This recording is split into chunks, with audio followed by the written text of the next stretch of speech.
Okay, so welcome back or welcome to the Branded Podcast. I'm really excited about this week's guest, Dr. Tom Guarriello. He is a PhD psychologist and has been working with brands for many years. We touch upon many subjects, psychometrics, we touch upon AI and what that means for brands, and we also touch upon brand personality and what that means in the 21st century. So I was really excited about this conversation, and it went really well, and we touched upon some really interesting insights. So I'm really excited for you all to hear it, and with that, enjoy the show. Hi Tom, how are you? I'm great, Jordan. How are you? I'm really good.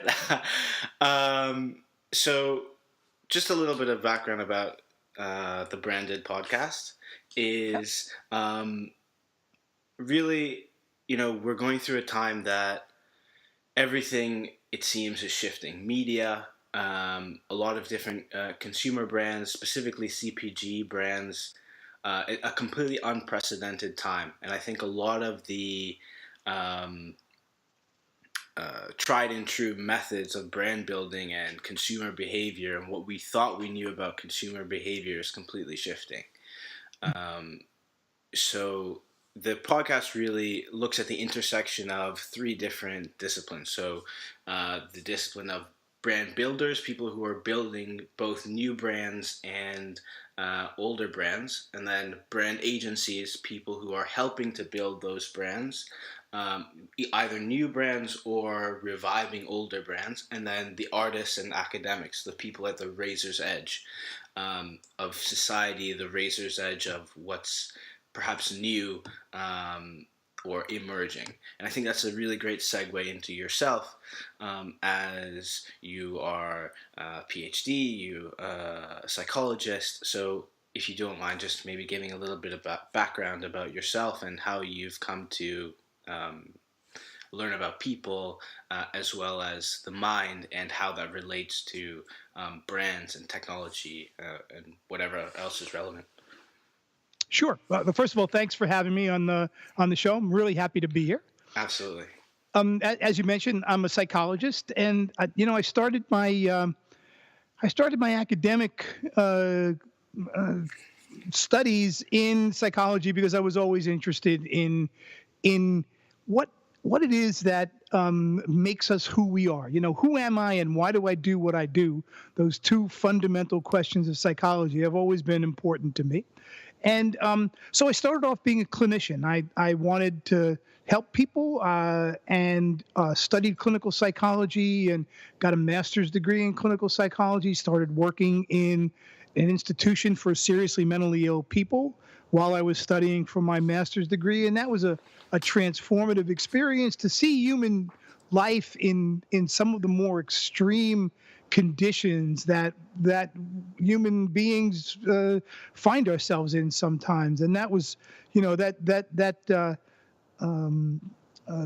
provided me with a kind of a way of understanding that in fundamental ways we are all alike, even though, here I was with spending a lot of time with people who were in extreme emotional, psychological distress, and yet there was always something that we could connect on with one another. And that was a great experience for me. I continued on and got my PhD in clinical psychology and worked again in mental health for the next almost 15 years. I spent by the time all was said and done, I spent almost about 20 years as a clinician.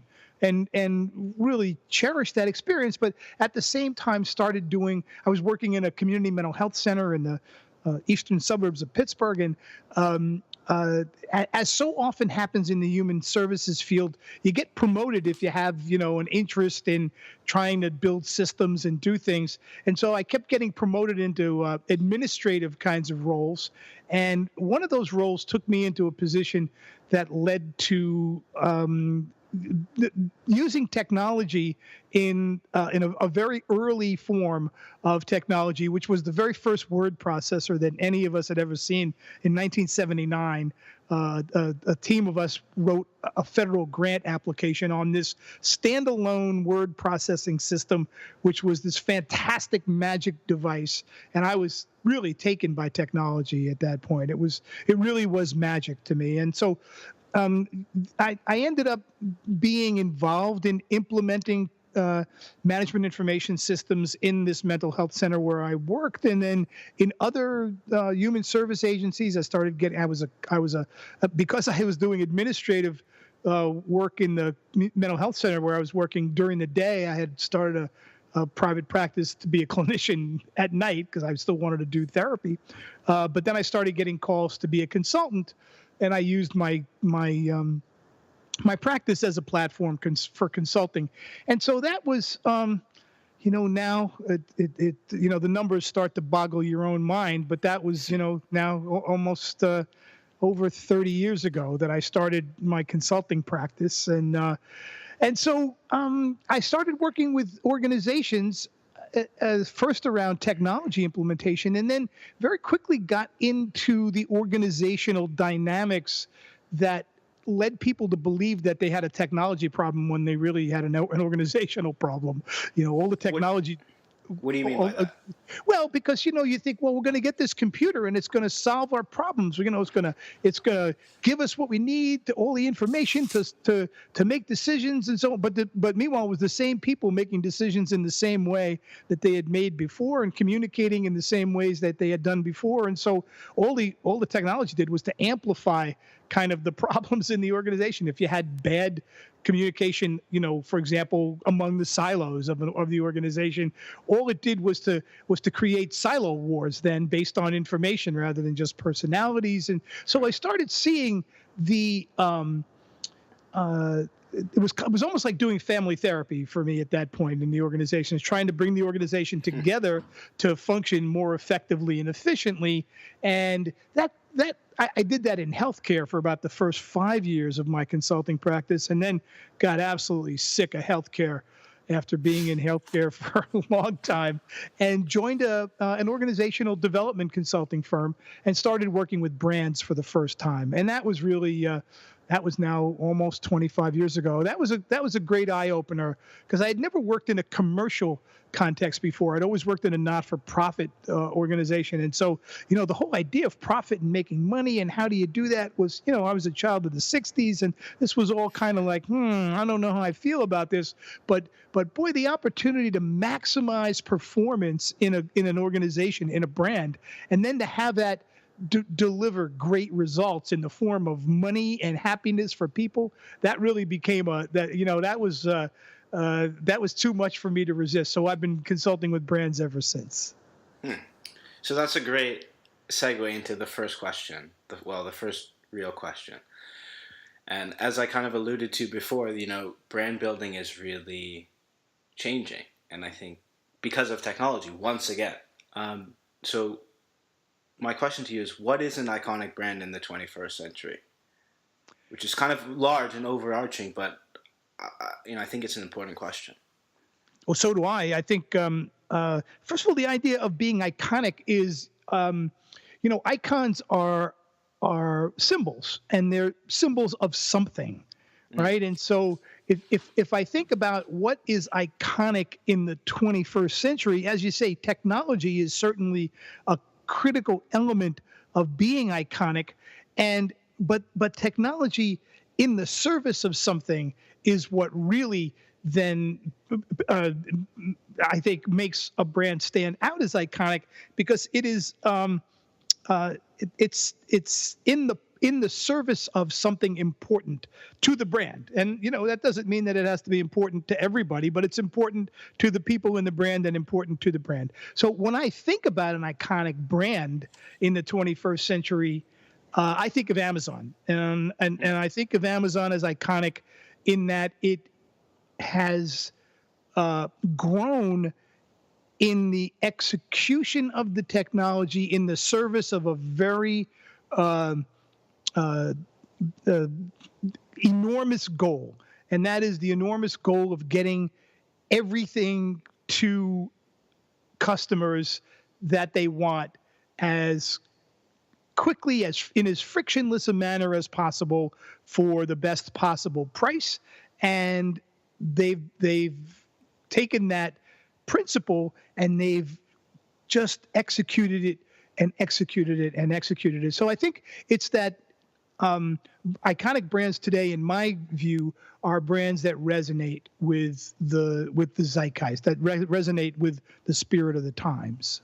Okay, and so that's interesting that you bring up Amazon, because the first thing that I think about when I hear Amazon is customer centric. I know that is something that Jeff Bezos really focuses on.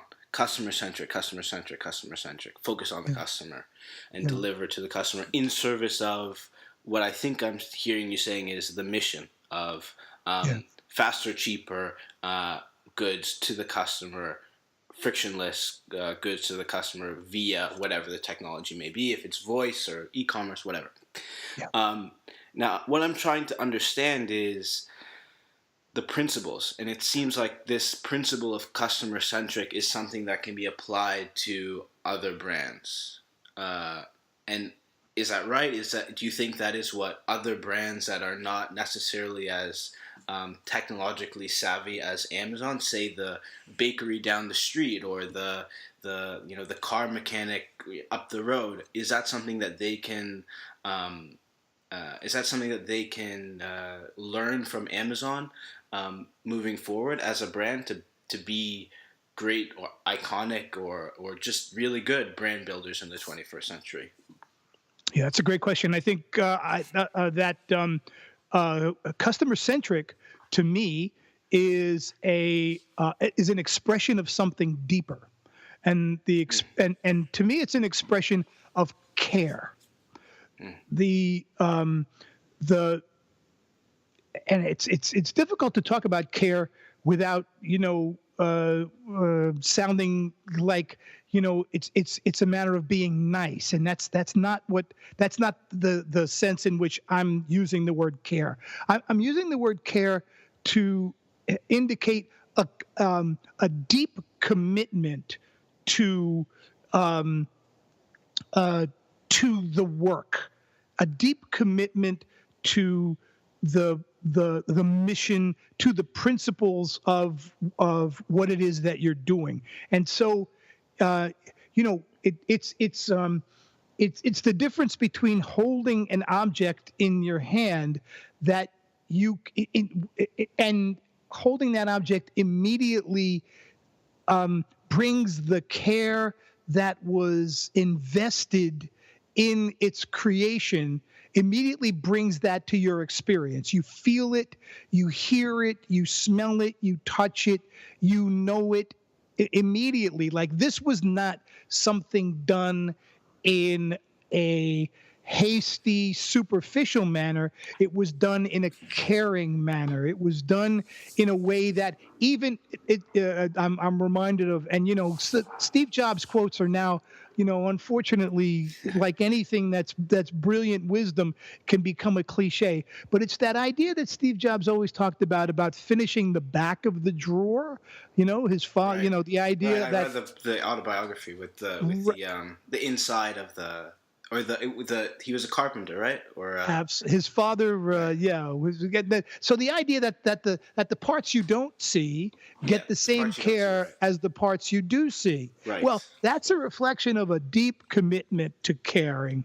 And so I think that's what distinguishes a brand. So if you're a bakery down the street and your customers come in and immediately they experience the care you have for your craft in everything about the environment that they experience, in the way it looks and smells, the sounds, just everything about it is an expression of care. That's where brands can, regardless of their size, can demonstrate their value to the people that they want to do business with. So yeah, customer centric, I think, is a key expression of caring. Beautiful, beautiful. Okay, so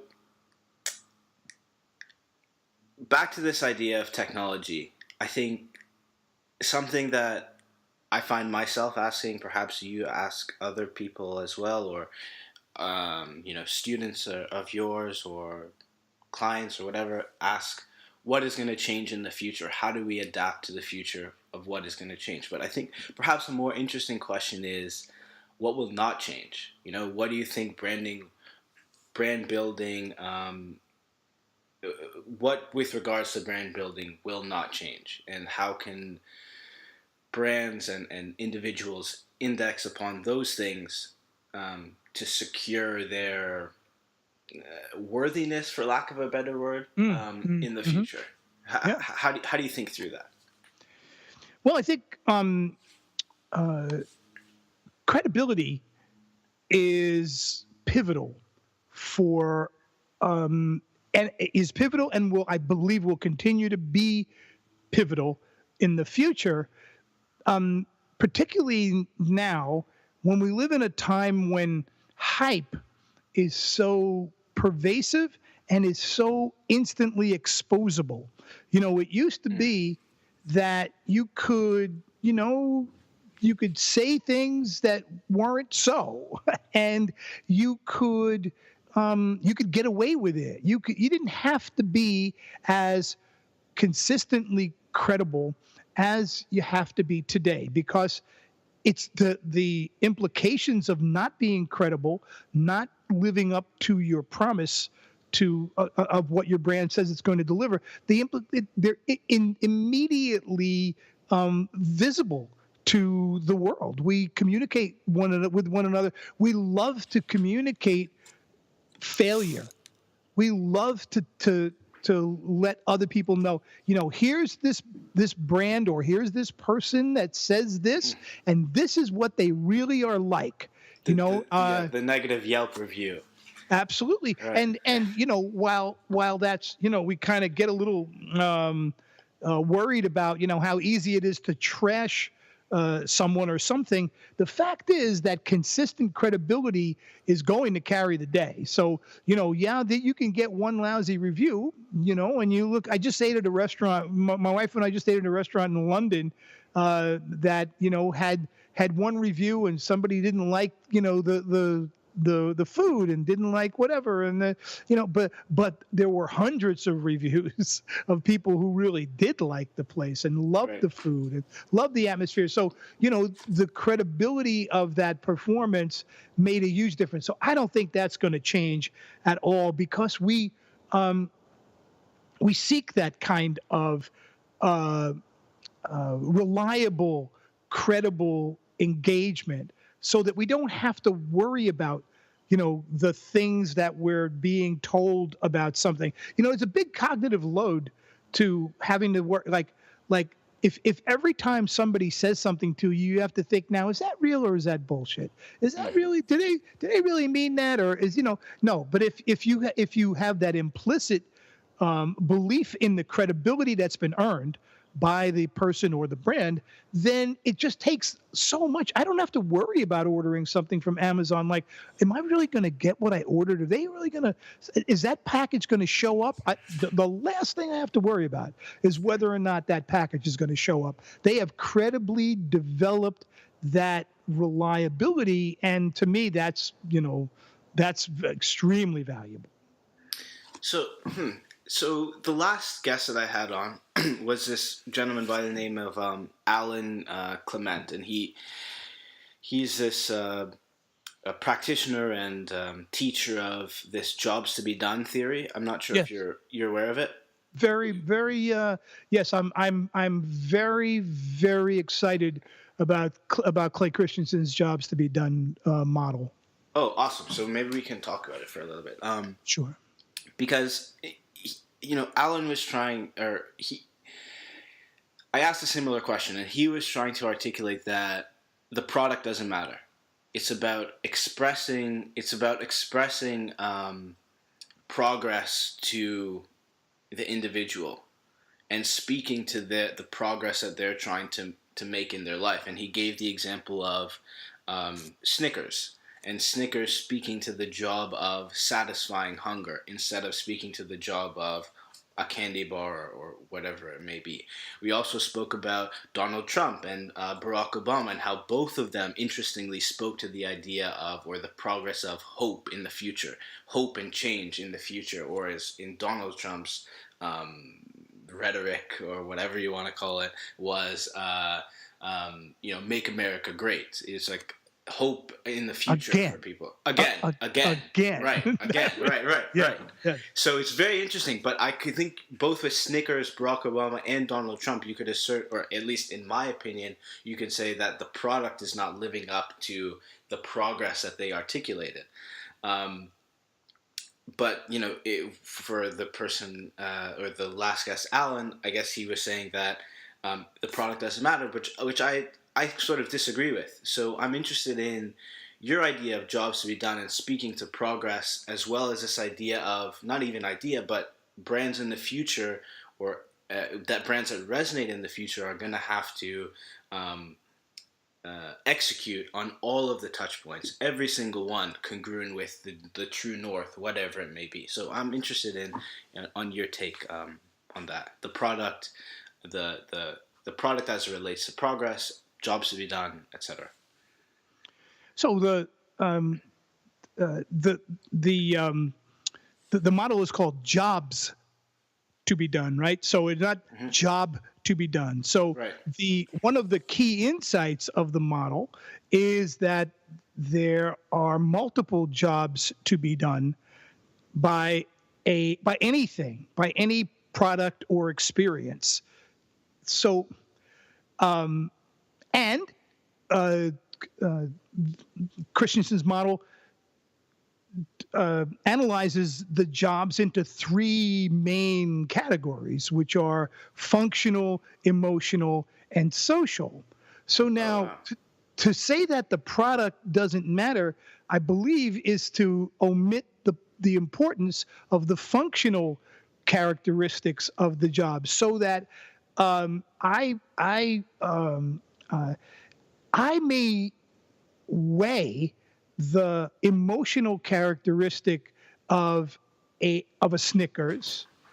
Makes me happy. It makes me happy to open the package. I love that moment of opening the package, and that first moment of getting the aroma of the candy bar, and anticipating that first bite. And that's an emotional job. I want to have that moment of excitement that the product delivers to me.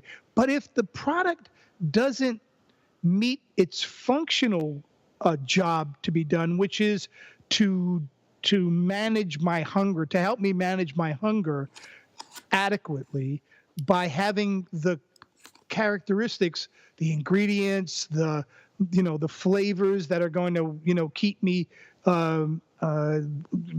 both liking it in its current, in the one that I'm eating, and wanting me to buy more. So if it doesn't have those functional kinds of tick marks, if you will, in the jobs category, then it's probably not going to meet all the jobs to be done that the candy bar has for me. Now that's the important part. The for me. For me, Snickers may have a social job to do as well. In other words, I may be, and this is where discovering the jobs to be done, the particular jobs to be done for individuals, is a subtle art. It's not a matter of giving a survey and asking people to check off boxes.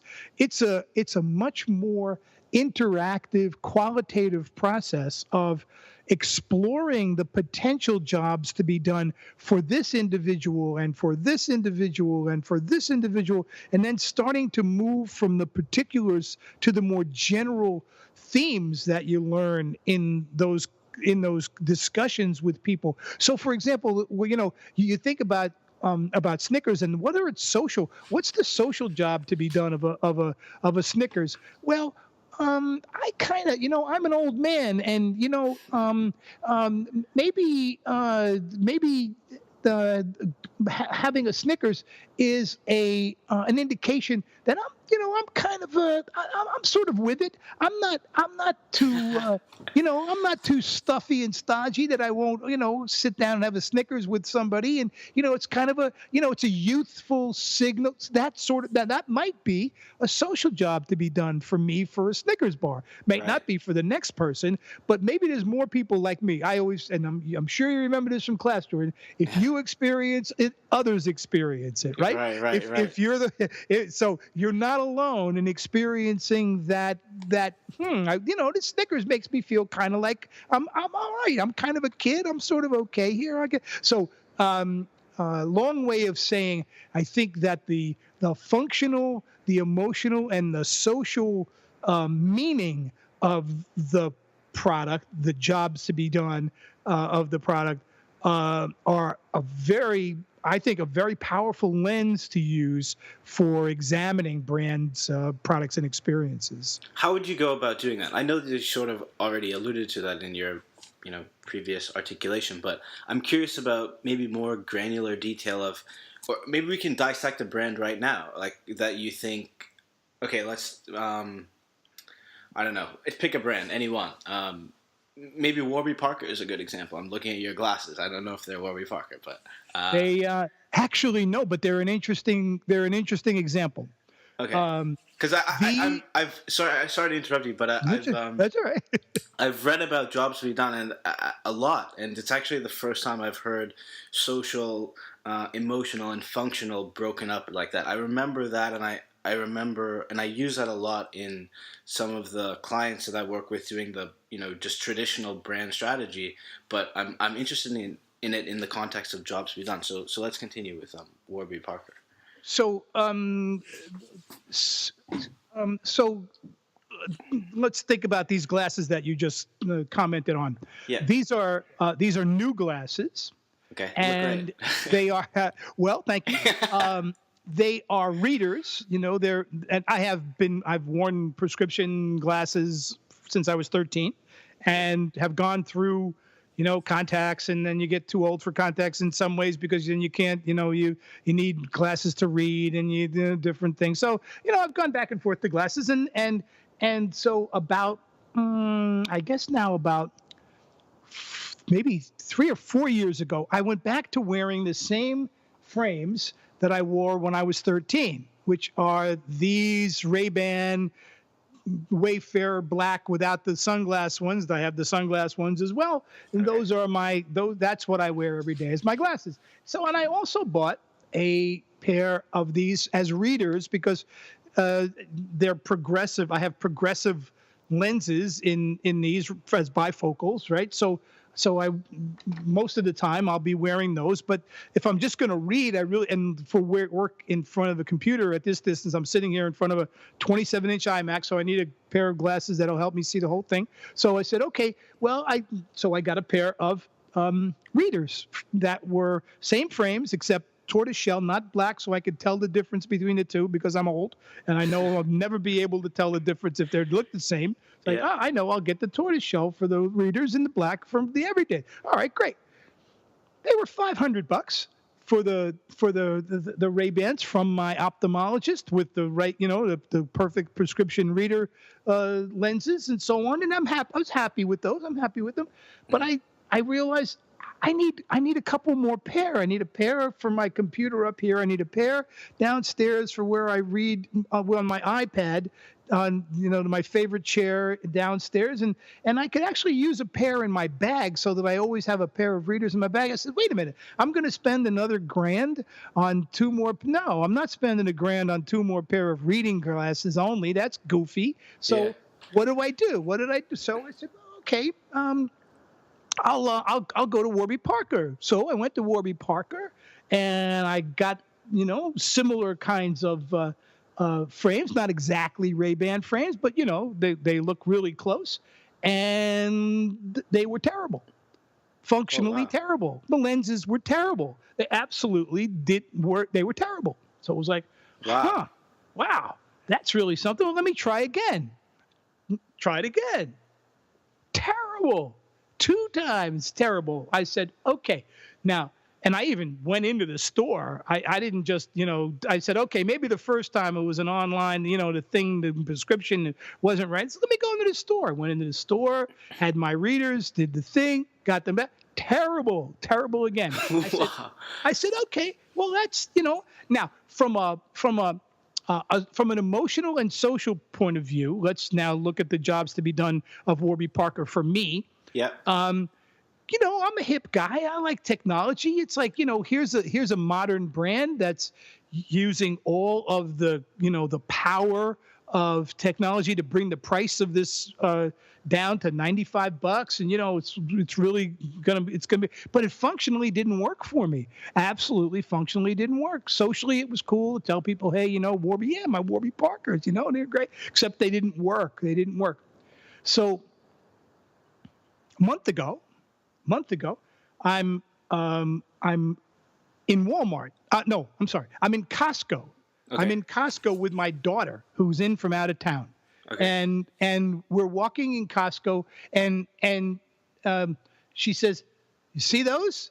And I look over, and here's 4 pairs of reading glasses in all of the just like the classic drugstore, 125, 152. So I find my strength for my glasses, and they look just like my Ray-Bans. I mean, from any kind of distance, they look like my Ray-Ban frames. Only they were $16 for the 4 pairs of readers. Right. So now here I was, thinking, and Costco, by the way, is I think a great example of a brand that has taken its functional advantage of price and has done something to transform the emotional and social experience so that the job to be done of social acceptability. I hate going to Walmart.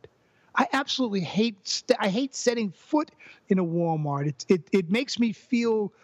It's distressing to me to set foot into a Walmart. It just doesn't. Let's not delve too deeply into my psyche, but it's not a very pleasant experience for me to set foot into a Walmart. And I used to have a little bit of a similar experience with Costco, but Costco helped me to get over that by helping me to be able to shed some of the prejudices, some of the preconceptions about, I don't have to go to Costco. I can go to somewhere else and get, but it turned out that an emotional job to be done for buying toilet paper turned out to be paying the least amount that I could for the same product at Walmart and not feeling like a jerk for paying 3 times as much somewhere else. So Costco had sort of took its functional advantage in price because of its business model, and had that then move into an emotional and social realm, so that when we live in Princeton, we've lived here for now about going on 5 years, but we lived in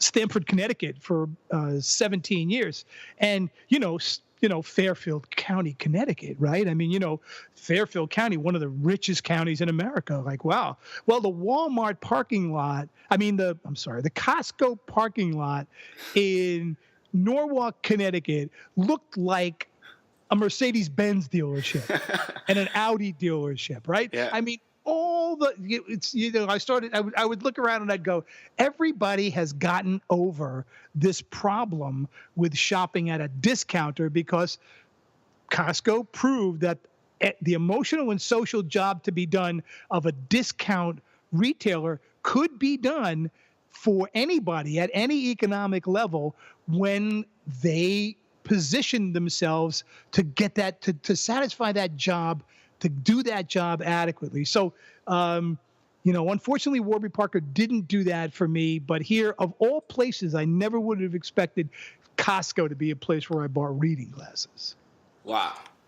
Huh. And so now you asked, how do you find that out? Well, yeah. How do you dissect that? Well, I think you sit down and you have a conversation, right? Hmm. And so this is a qualitative research methodology that you're doing. So you're not going to have 1,000 subjects. You're going to pick, maybe 20 really representative people and begin by asking them about their experience of the product. So just like I told you about my eyeglass needs and what jobs I wanted them to do where and so on, you start off by asking, well, where'd you get those glasses? When did it become evident to you that you needed glasses? And then the story begins to unfold.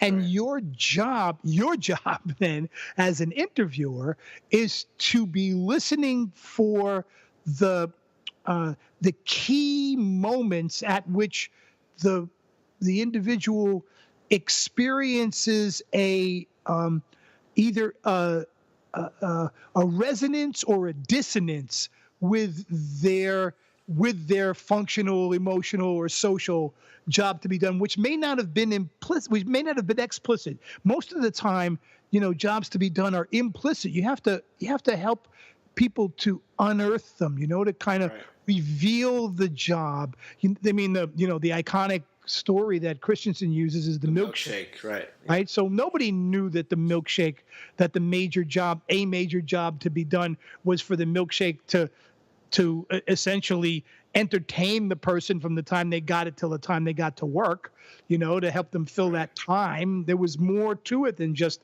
the sweetness and the filling and so on. There was also something Which is an emotion. emotional job. Right. Exactly, right. Right. And that emotional job was being done by the thing taking time to consume, and that was emotionally satisfying. That had something to do while I'm driving my car to work, kind of thing. So it's a method that requires patience and an exploratory point of view in conversation with a customer, rather than asking for finish the sentence, Tom. Rather than asking for quick kind of answers to survey questions, which have their value, of course. I'm a strong proponent of research, of quantitative and qualitative research being used hand in hand to reveal the full picture of what an individual's experience is like with a brand. Great. Really good. Tom, is branding important? Well, I think branding is important in that, we see that the difference in companies that have attained strong brands versus those that have not is multiples of market cap and valuation and customer experience and so on. So, I think if and we know by virtue of the psychological studies that have been done on we psychologists are liars, and so we lie to people all the time in research, right, and tell Yeah. them one thing and we're really doing something else. And we know from all those studies that if you tell a person that something is something that they have a strong brand affinity for, the experience of the thing is different than it would be if you told them it was something else. That's the classic Coke Pepsi experiments and so on. So obviously branding is very important. It's it's worth an awful lot of money. And do you think there's an Achilles heel of brand building and branding, like something that is just everybody seems to get wrong? Well, whether everybody seems to get it wrong or not, I think that, and that's I think a really important question. An Achilles heel that is demonstrated over and over again is hubris. It's very easy to become smug when you're successful, and hubris is that smugness, and that's what bites brands in the backside real frequently. So I think hubris is the Achilles heel of any brand. Hmm. Do you think that has a correlation to creative destruction and the proclivity, maybe, for traditional brands not being able to innovate, and that's why startups can take them out? Well, I think it's a complicated question as to why established brands can't or don't innovate. Uh, in order to become an established brand, you have to build a machine. What You do you have mean to by build that? Well, you have to build a set of processes that interact seamlessly with one another Right. in order to deliver that end-to-end experience of the product or the experience. And so, you build this organization made up of people and processes that deliver what it is you're set up to deliver. And when you get that machine built, damned if you want to mess with it if it's working, right? I Right. mean, you Right. really want it, you tweak it, you want to fine tune it, you want to get it humming. The hard thing to do is to say that machine was great, back when I was you know back back when I was a blacksmith, making those horseshoes in this way was absolutely fantastic. I had that now. When these cars came along, I still like my furnace over here that I use to heat the horseshoes, and I like my anvil and my hammer. Well, those are great for making horseshoes, but not for repairing cars, right? So when you build something that works, it's very difficult to turn your back on it. The hubris part, I think, comes into play when you're successful and you believe that, first of all, that success is somehow a right, that you have now become this top whatever, and so we'll make what we want, and you'll like it. I mean, that's an overstatement, but lots of times brands lose sight of the fact that they're losing sight of the fact. They're losing sight of their customer. They're losing connections with them. That's why I think hubris can be so dangerous for a brand. Hmm. And I know we kind of touched on this before, but there are seemingly four facets of a moat to a business: economies of scale, network effects. I'm blanking on the third one right now, um, and brand is the fourth one. And do you think that brand is still a moat for businesses? Like, I know we spoke that it's important, yes, but does that necessarily make it a moat for business strategy and business moving forward? I think the answer is yes, but I would love, maybe there's a bit deeper of an answer. I'm not sure. Well, you know, uh, if you were to ask, I think if you were to ask any business leader, would they rather have a strong brand that they use to protect themselves from competition, or would they not rather have a strong brand? I think the answer would be, yeah, I'd rather have a strong brand. It does provide me with some protection against the interlopers, right? Which was what moats were supposed to do, to keep the invaders at Right, bay, right? right, Keep right. them away. And so, you can sort of say, yeah, it's a good thing to have.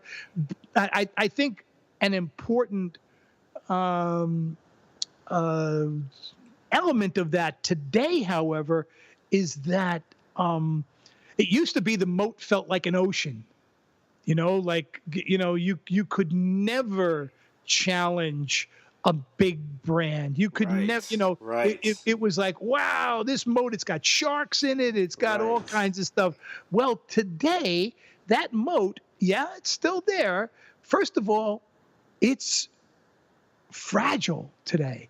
That moat can be ruptured in one day. In one day, your moat can be breached because of one thing that happens. That was rarely the case before. You had sustainability of your brand moat, if you will, was right. a lot more reliable than it is today. It doesn't take, I mean, it is, we see recent examples of this all the time. Take Chipotle, for example. Chipotle, boy, 3 years ago, Chipotle was a brand that like, you thought about, I'm up for some good quality fast Mexican today. Where am I going to go? Boom, I'm going to Chipotle. Ticks all the boxes, right? Then, wow, they get hit with this an unfortunate series of health and safety failures, and their brand just, in one day, their brand value had to have been cut by 2/3, right? Right. It was just a demolition, and they've not recovered. They have not recovered from that, not fully. They've recovered some, but they have not recovered fully. So their brand moat was breached at that moment, and it's very hard to reclaim that brand. Essentially the brand. Let's call it benefit of the doubt. The brand gives you that benefit of the doubt in situations, but when you have an experience like Chipotle you got a problem. So Tom, I want to talk about three things that I think that you are probably a lot more well versed than I am, but I'm deeply curious about. And I'm curious about them as they relate to people, and by extension, as they relate to brands. So we spoke about an ocean, but this is a different type of ocean. So the big five ocean personality: Yeah. openness, conscientiousness, extroversion, agreeableness, and neuroticism. I'm deeply fascinated by this, and how the different how brands, but also people, can communicate with other people based on their big five and resonate with them. I think is fascinating because it's really paradigm shifting in terms of it used to be brands come up with this creative, and it's like, oh, who can we send it to? And now it's like, well, it's kind of backwards. We know all the people and what potentially might resonate with them, and then we can speak to that specifically. And then I'm also interested, big five, and I'm interested in AI and robotics, machine learning, voice, all these new technologies. And then also I'm interested in archetypes and story. And I know these things seem disparate, but I think that they're connected in an interesting way. So I know that that's a really overarching, weird way of talking about it, but maybe just to get the ball rolling and speaking about these things. I'm curious. Yeah. Yeah. Well, the big five model that you describe, the ocean model, is a so it's, let's see, 40, let's call it 45 years old, that model, and for the 4,000 years before that, the question of how do you describe personality, an individual's personality, who is this person, has been explored in hundreds and hundreds of different ways by philosophers, by religious leaders, by psychologists, and so on. And Freud and Jung and the B.F. Skinner, and all the different ways that we've used to understand personality. And then about 45 years ago, psychological researchers started looking at, well, what are some ways that we can simplify how we can get a quick understanding of an individual's personality and their traits. There's a long history of researching into personality traits. And so what the big five does, I think, is to provide a quick snapshot of predominant ways of being in the world. So an individual who is high in openness to experience will predominantly be exploratory in learning about new things and new opportunities. And yes, let's go try the new Thai restaurant. Or conversely, no, I don't want anything but meat and potatoes. I'm low in openness to experience. It's a snapshot of the openness dimension. And then if you look at the other five, like you said, conscientiousness, etc., and then you say, okay, now you put all those together and you have a snapshot of a person. Now, and I think analogously, a snapshot of a brand. You sort of get that, which is what we've tried to do for the last 50, 60 years, tried to figure out how to embody a brand with personality so that it has it's easier for us to do that kind of anthropomorphism that we do with objects, and that's attributing human characteristics to them. And so that snapshot is important, but it's important to remember that it's a snapshot, right? So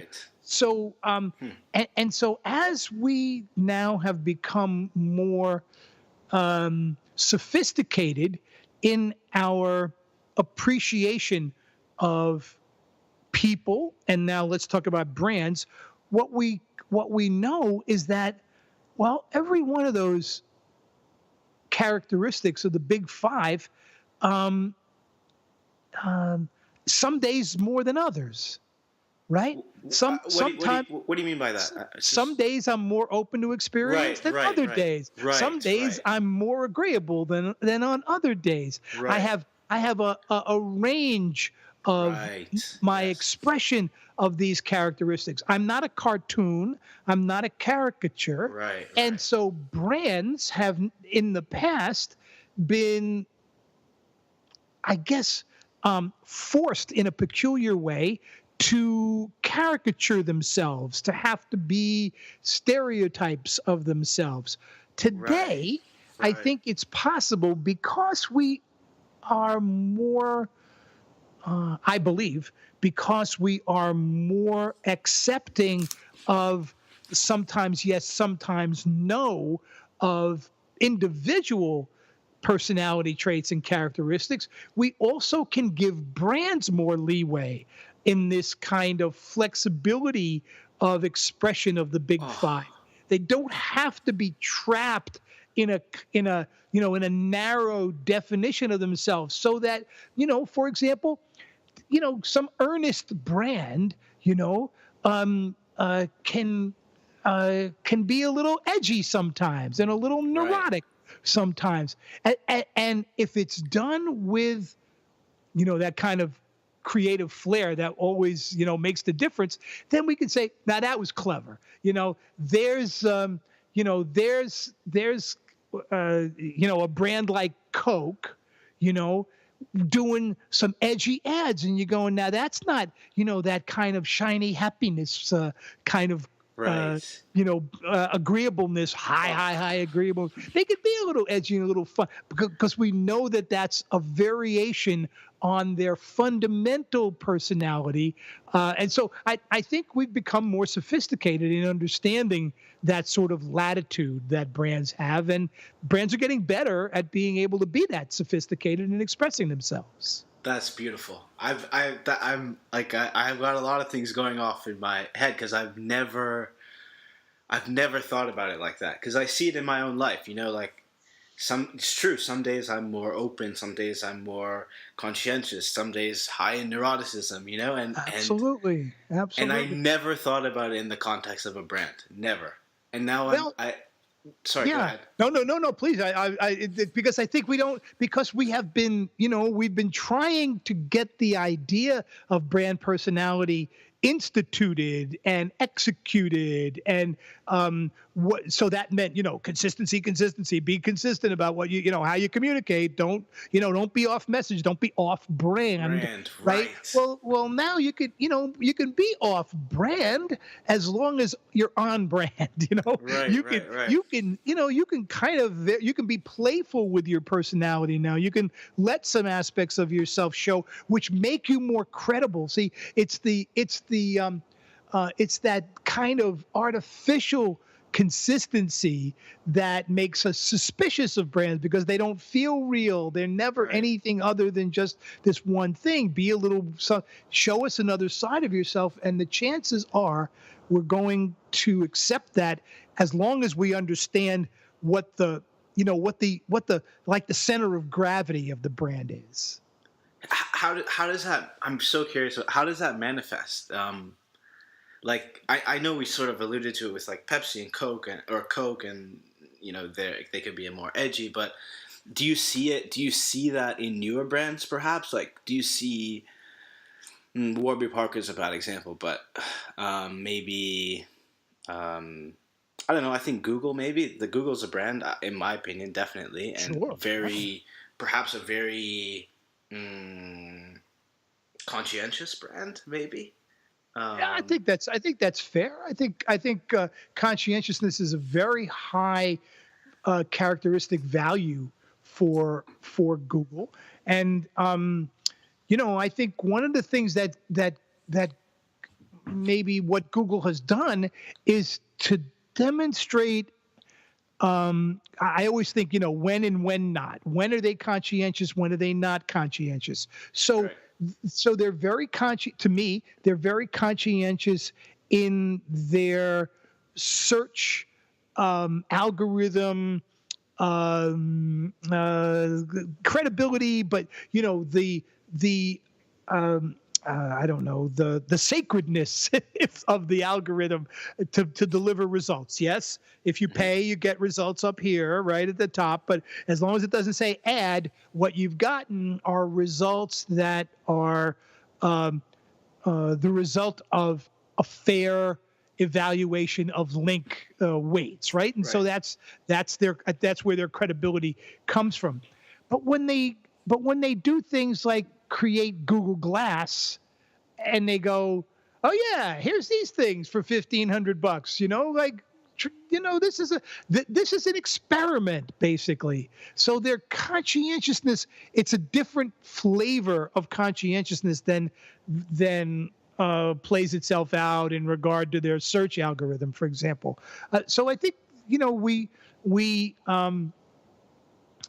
you have to earn your first of all, you have to earn your personality judgment on the part of the customer, right? And you don't do that instantly. It has to be a matter of credibility and consistency. And so, you know, like Amazon. So when Amazon, um, uh, they failed with their phone, Hmm. right? They failed with their Fire is not particularly the most successful product, but when when they released the Echo, they they were still able to convince 10 million or so people to buy that, even though they'd had the phone and the Fire and a couple of other hardware releases that weren't particularly good. How come? Well, I think because the the halo effect of their competence in that the brand stands for is so strong that we could say, okay, well, I'll give them a shot. I'll give them a chance with another piece of hardware, even though they haven't been particularly good at that up to now. So you have to earn that ability to be experimental with your personality by having been consistent with your personality, if that makes sense. And just to be clear, the earned personality is not necessarily arbitrary. It's something that is strategic. Like, there's people, executives or brand builders saying, this is what our brand personality is going to be, and this is how we're going to go about doing it. Exactly right. The the why, the what, and the how. Right. And integrating those, that's where the credibility comes from, right? When you see those things deeply integrated and repeatedly expressed and experienced by the customer, then and this is all unconscious, right? This is all taking place at Kahneman System 1 level. This is Right. all the elephant experiencing these interactions with this brand and coming to quick judgments about the brand's credibility and about its personality and so on. So once you do that, you have the opportunity, I think, to be playful. But I wouldn't be playful until I'd established something intentional. And that's where, as you say, I don't believe this is just a happenstance. This is an intentional, strategic process of aligning the why, the what, and the how, so that you then have a platform to stand on. Yes, absolutely. AI, archetypes, myth. Well, archetypes emerge. Using archetypal thinking as a design element in approaching the why, the what, and the how is, I think, a key strategic model that the purpose of an archetype is to serve as a shorthand and to back to the Kahneman cognitive load kind of idea, to make it easy to understand who you are and what you are, what you stand for and how you express yourself and so on. So, I think archetypes are a key strategic element for a brand to use and then to like any kind of a strong strategic element, you use it and then you step away from it so it's not a heavy-handed kind of a way of expressing yourself. It's just that underlying fundamental theme, So Apple will embody the archetype of the magician forever. It will do so in ways that don't have to be in your face all the time. Sometimes they'll say to you, as they do sometimes in their ads, practically magic. They'll actually use the word to let you know. Just remember, we are magicians. We do, but they use practically magic. So we're practical magicians. Very, very smart use of the archetype in communication. And sometimes it's there, and sometimes it's not. So I think it's a pivotal tool, a pivotal strategic tool for executives to use to build brands. And of course, archetypes are incredibly important and so deeply rooted in our evolutionary history. Absolutely, yeah, that's right? where they come for sure. So I have a question about maybe just running through the archetypes. What are they? The different types, but also as it relates to AI, like. And as it relates to sort of robotics, and a lot of the things that I know that they're going to open up new opportunities and new jobs to be done for us humans, but at the same time, it's like the archetype of me buying paper towel is not necessarily there anymore because I don't care about the caregiver, right? The caregiver archetype as it relates, associated in my mind to paper towel, because I'm just saying, Alexa, paper towel, and it's telling me, sure, Amazon, private label at this price, and I say, sure, buy, and that's it, right? So I'm interested in that archetypes. What are they? How are they changing? If they change, they probably don't change. And how it relates to this emerging technology of AI and machine learning and robotics and however different or similar they are. Oh, there's a lot there. As for models of archetypes. There are plenty of Right. models of archetypes, and they're easy to discover. I mean, I use my friend Carol Pearson's model of archetypes in the class that I teach, because I like how it um, it covers the territory. I think it covers the territory well, and so. Like I say, there are plenty of models. I think that, so for example, the archetype of the caregiver that you described there in Amazon. So when when Amazon behaves in a consistently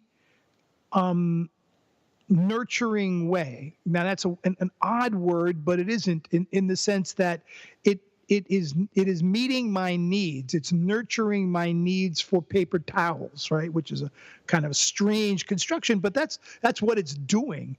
So it has become the archetype. Its archetype has replaced the archetype of the brawny man. Let's say that that heroic archetype, which is what brawny as a paper towel. You look at the packaging, you look at the communication for brawny, and they're heroic. There are spills, and brawny paper towels come to the rescue, right? And save the day with the paper towel. And it's like, okay, if that's the job to be done of that paper towel, then an archetypal paper towel, a heroically archetypal paper towel, may very well be what you're looking for. But if what you want is paper towels that are reliably going to nurture your need to have something to reach for when you have a spill, then maybe the Amazon, whether it's Amazon, what do they call their own private kind of Amazon Basics, right? Amazon Basics, right? Amazon Basics. So maybe the Amazon Basics that'll be perfectly fine in that category for me, because my jobs to be done there are such that the archetype of the nurturing archetype that Amazon brings to that transaction is going to meet those jobs to be done. So now, when you move now to AI and robotics, I think what you have are you have a set of situations that technology can be applied to. So if we look at AI,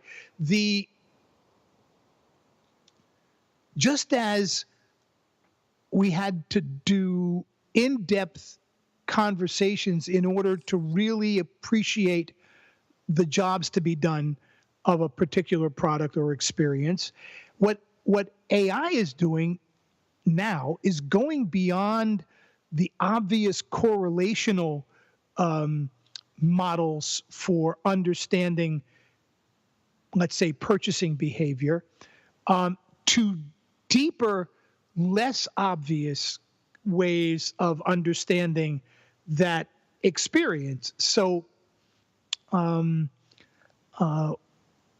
deep reinforcement learning, for example, is a whole other way of understanding data than simple correlational models of understanding data. And so, the DeepMind Go victories, particularly this recent set of victories, it is the result of enormous amounts of deep reinforcement learning that is exploring possibilities that could not be explored before, because we didn't have two things. We didn't have enough data, and we didn't have enough processing power to get the data, to get out of the data what was in the data. Now that we have both of those things, we have huge data, big data collections, and we have these models of artificial intelligence that are really, it's trying to understand the way that these AI models work is quite fascinating. Passing along insights from one layer, they call them deep neural networks because they're in some ways analogous to the brain, but not exactly. Nothing is analogous to the brain. Far too complex. Yeah. Never going to be analogous. Never's a long time, but never going to be analogous to the brain. But what they're doing is passing along these propositions, these kind of hypotheses, to the next level of processors to work on in order to find other insights in basically. So these kinds of technological processes are going to unearth things about our behavior that are not at all obvious to us about our behavior. So when brands begin to, I don't know, harvest those insights and begin to use them, this is what gets people so uncomfortable about Facebook, for example, that Facebook's appreciation, insights and appreciation for the dynamics of my choices is much richer and deeper than my own, right? Because my own is system one kind of, automatic kind of operations most of the time. Right. And what's being presented to me on Facebook is the result of this kind of deep learning analysis that AI does. And anytime, this is, I chuckle because this goes back a long way.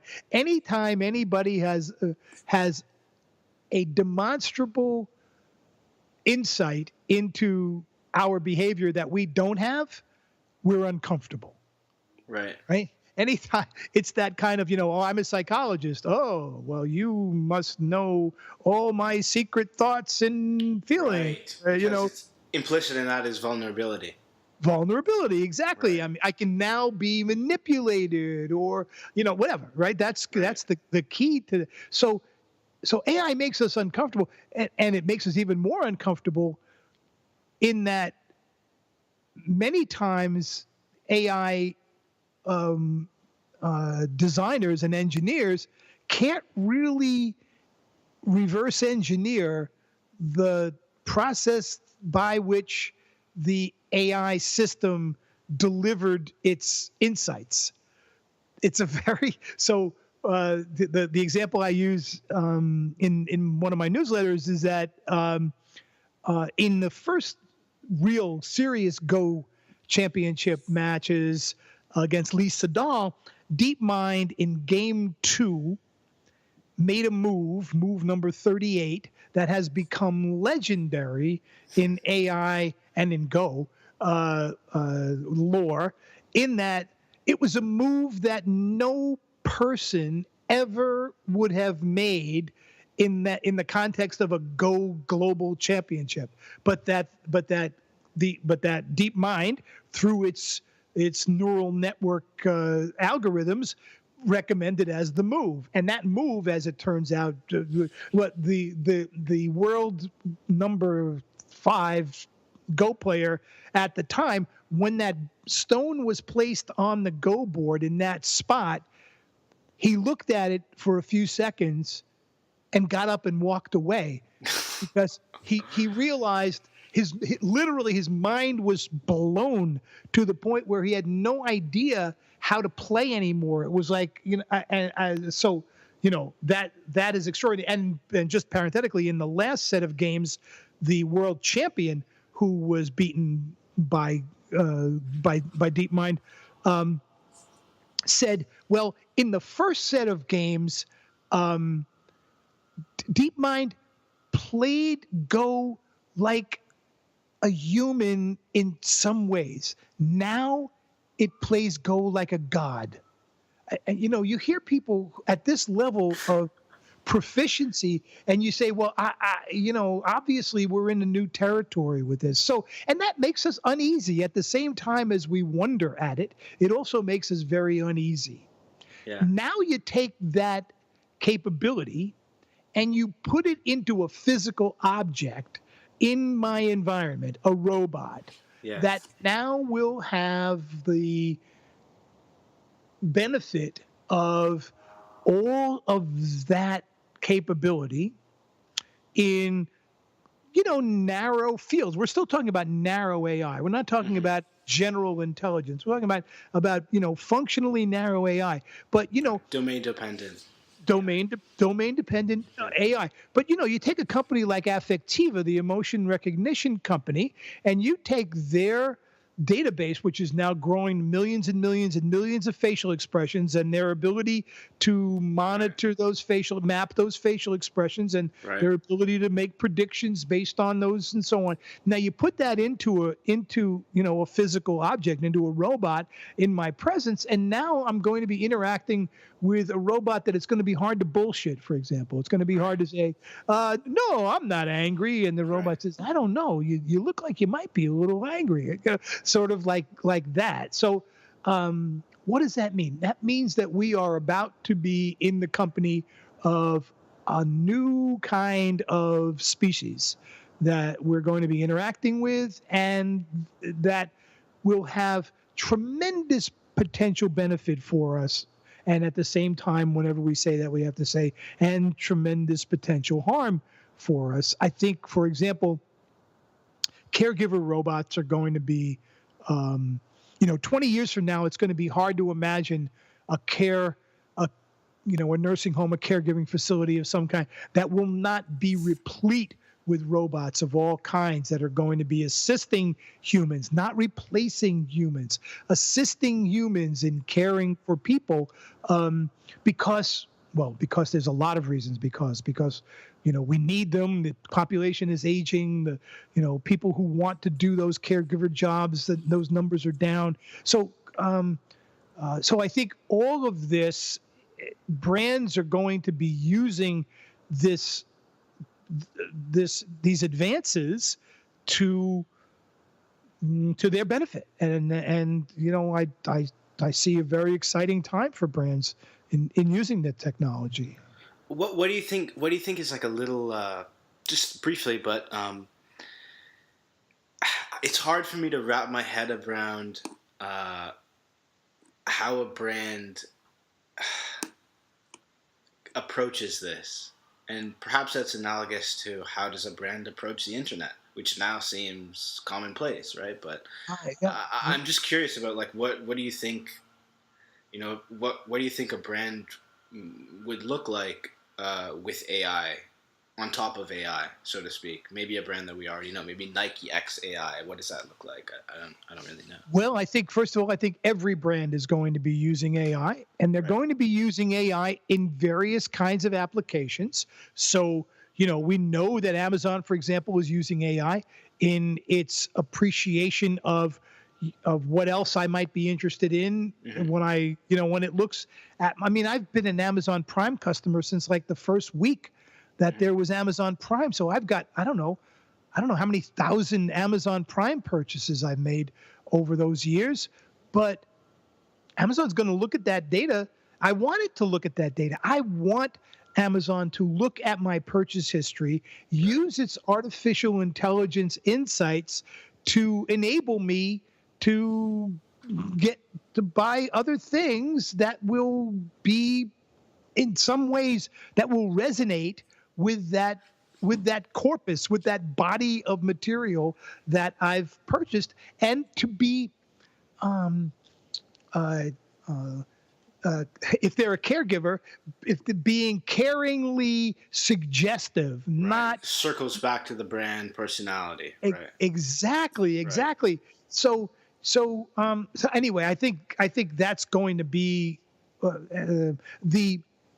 the selective application of these technologies according to a brand's overall business and Mm. personality, and so Mm. is what we're going to see. So we'll see. So of course Uber is going to have self-driving vehicles in as a part of their offering, because basically the operators, the drivers in Uber's fleet are functionaries to the main degree. Yes, you rate them, but what the job to be done is to move me from place to place as quickly and safely as possible, and inexpensively. And the inexpensively part is going to be helped a lot by not having to pay a driver any percentage of what they charge me, so they can charge me a lot less, and so on. So it's going to, once again, as a strategic tool, AI and robotics are going to be two enormous strategic brand tools very soon. They already are, but even more so very soon. Take Lowe's, for example. Lowe's now has customer service robots that it's testing in their stores. Where? In Palo Alto. Where else would they test them, right? Mm-hmm. So they're testing them there, and pretty soon you're going to see little cute AI robots in the aisles of lots and lots of different kinds of stores, asking you whether or not they can help you to find stuff, or what you're how was that thing you bought? You were here last week, weren't you? I remember, because it's got the facial recognition. All of those experiments are going to be done to see what it's like to integrate these. This is new territory. Congruent with brand personality, of course. Which always is the key, right? Always the key. Right. And Tom, tell people about your podcast and your newsletter. So, because I don't know much about AI and robotics, and I'm sure everybody should be curious about it and informed about it. And clearly, you're doing the deep research and the deep work. So I would love for you to tell people about it. Well, thanks for bringing that up. About now, maybe 5 years ago, I did my doctoral dissertation in person perception, which was, the mechanisms that we use to develop impressions of other people and so on. And that led me to develop this model that I use in the class that we were in together. Of hardware, firmware, and software, of how we interact with one another, our neurophysiology and our cultural background, and our personal psychological history as our software. And I started to see robots, starting to appear, and human-robot interaction then became another way of thinking about human-human interaction. Like, okay, we have human-human interaction. That's where my person perception interest came from. And then human-robot interaction is like, well, okay, these are kind of like artificial people, and so we're gonna have to work with them. And what is that going to be like? And so what I started to think about was not what the robots were going to have to be like to be successful. That's a part of the equation. But what are people going to have to be like to be successful at collaborating with robots? And I developed a model that I called RoboPsych, which is the emotional, cognitive, and behavioral characteristics of people who are going to be successful at interacting with robots. And it's basically similar hardware, firmware, software kind of a model to develop that. I'm writing a book about which, by the way, uses a lot of Big Five and competency approaches. Corporations for decades have used competency models to determine what are the characteristics that lead to the best performance in, say, a store manager.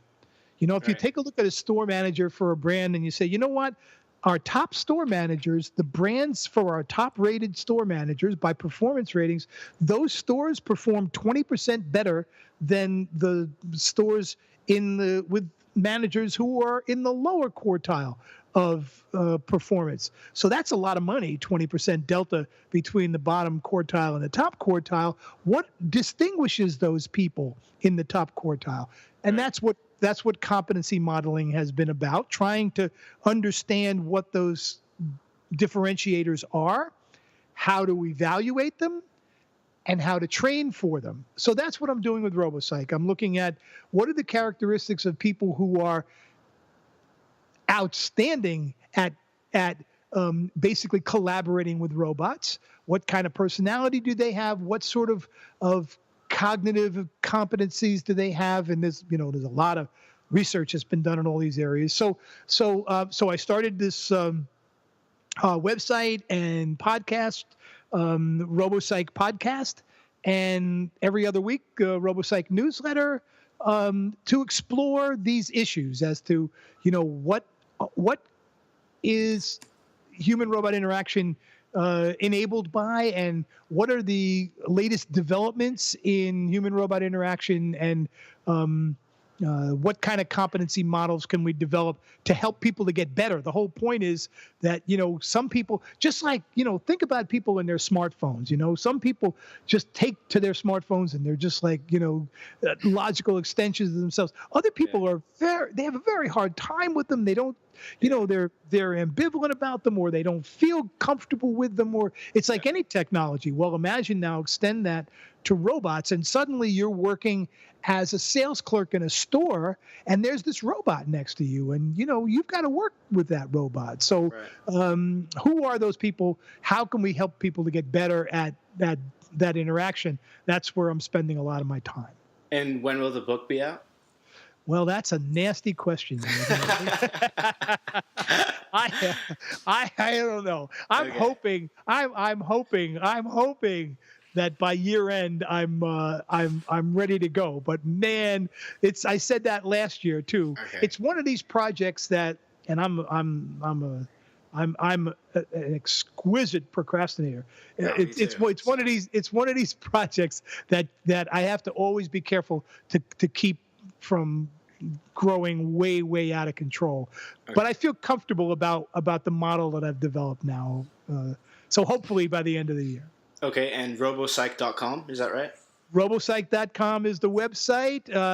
Go to iTunes and look for the RoboPsych podcast and subscribe and rate it and listen. I've just now taken on a co-host, Dr. Julie Carpenter, who's a roboticist designer. Julie wrote a book about robots in the military, fascinating book about what the experience was like of soldiers in the Middle East who had robots to disarm IEDs and other kinds of functions. And she's a terrific co-host. So the RoboPsych podcast is there for people to listen to. We look forward to always look forward to comments and thoughts from people on the show.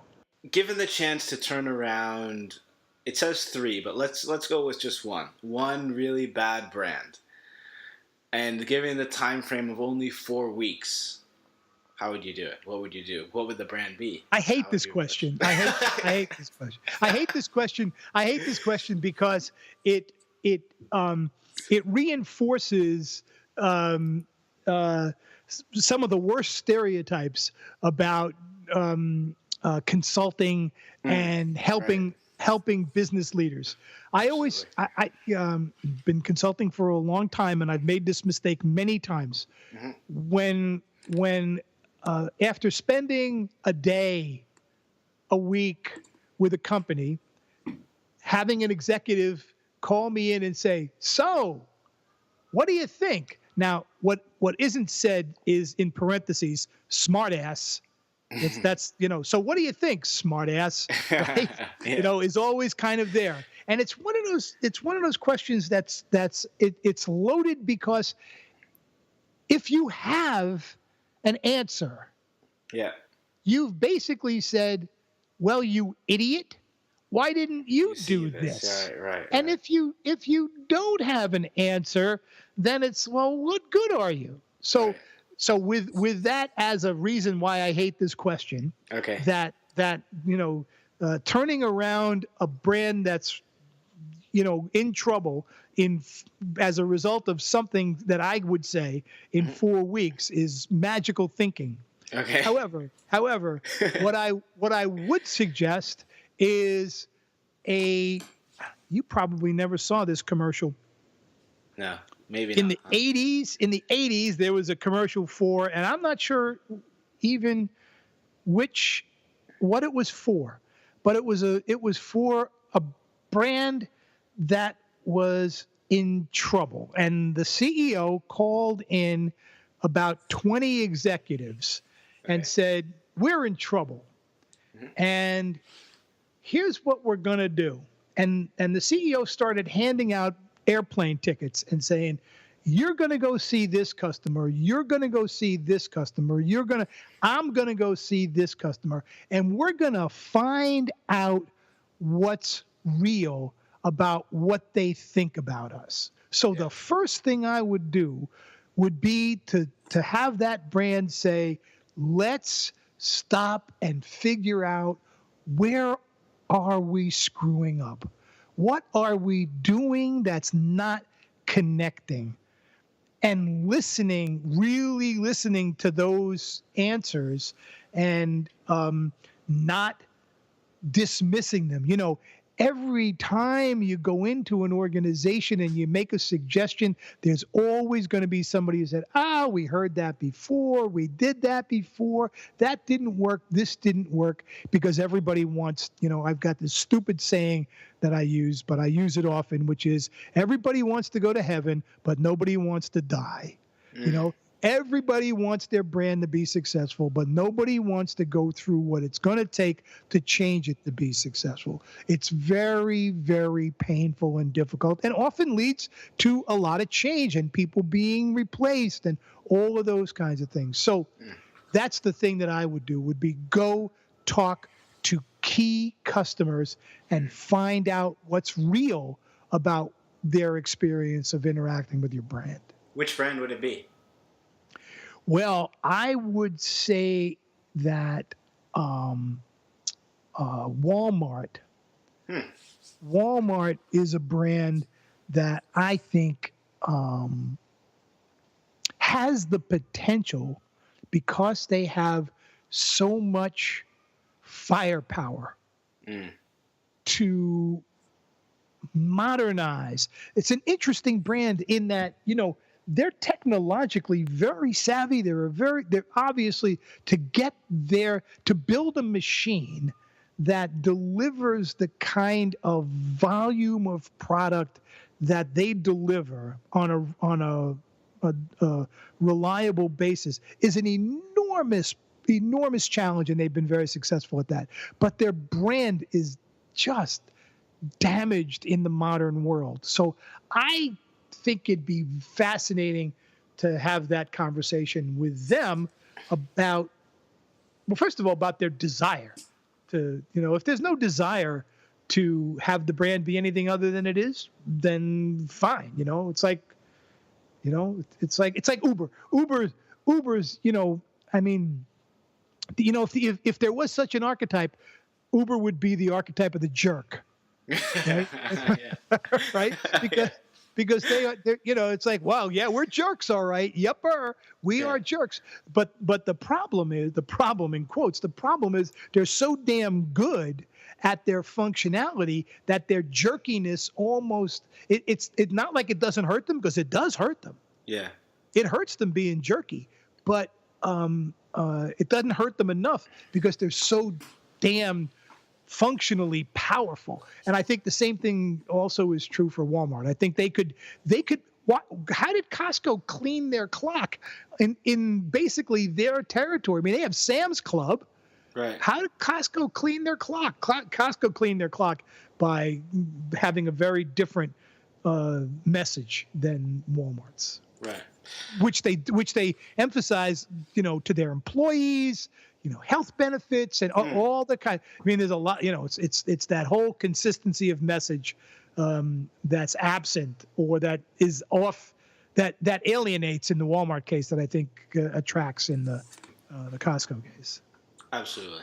Okay, so last regular question, and then we just got some really quick stream of consciousness, kind of quick fire questions. So, given the chance to improve your knowledge of brand building, which is obviously vast already, who would you share a spaceship with? So let's say going to Mars, just you two, to understand how they approach brand building. Who would it be? Why? Well, it really would be Jeff Bezos. I mean, Jeff Bezos he's a genius. He's a genius in building brands. And take what he did with buying the Washington Post. Why would he buy the Washington Post? Well, he bought the Washington Post because it's one of the pillars of American journalism, and its demise would have been a blow to the country. And so what does that have to do with Amazon? I think it has a lot to do with Amazon. It has to do with that commitment to care, to caring for people to have access to important information and to be able to get it as quickly as possible. So I think Jeff Bezos, that'd be a great experience, I think, to spend time with him talking about it. Great. Awesome. Okay. Now, so just some quick fire questions. I'm just going to say a phrase or a word, and I want to know the first thing that comes to your mind. So when I say culture, you think? Dynamism. The culture is the engine of evolution in our era. It's we used to evolve as a result of natural selection on a DNA basis, and that's still happening, but the pace at which that happens is very different than the pace at which culture, the dynamism of culture drives evolution. So I think of those dynamism and evolution. When I say branding, you think? Fundamentals. I think, back to, the basic principles of, why, what, and how. Brands of the past are? I think they were hypeable. It was possible to build a brand on hype in the past. I don't believe it's possible to build a brand on hype in the present and in the future. Brands today are? I think of them as performance artists. They're constantly on display, performing their stories, and the best performance artists improvise and stay within characters and playful, and I think those are the best brands today. They're great performance artists. Brands in the future need to? Well, I think they need to demonstrate care. They need to first of all, they need to have care. You can't demonstrate care if you don't have care. If you are not caring if you are not living out care across the board of the why, the what, and the how, then you're not going to be able to be credible. But being able to do so, I think, is a powerful tool for brands tomorrow. Tom, thank you so much for taking the time. Yeah, thanks for having me, Jordan. I enjoyed the conversation a lot. I did too. Okay, so that was really good, right? Tom and I touched on some really great and interesting topics, so I know that I learned a ton, and I'll be coming back to visit the episode a bunch of times, and hopefully you all really enjoyed it as well. So until next time, have a good morning, maybe afternoon, maybe evening, I don't really know, but enjoy it.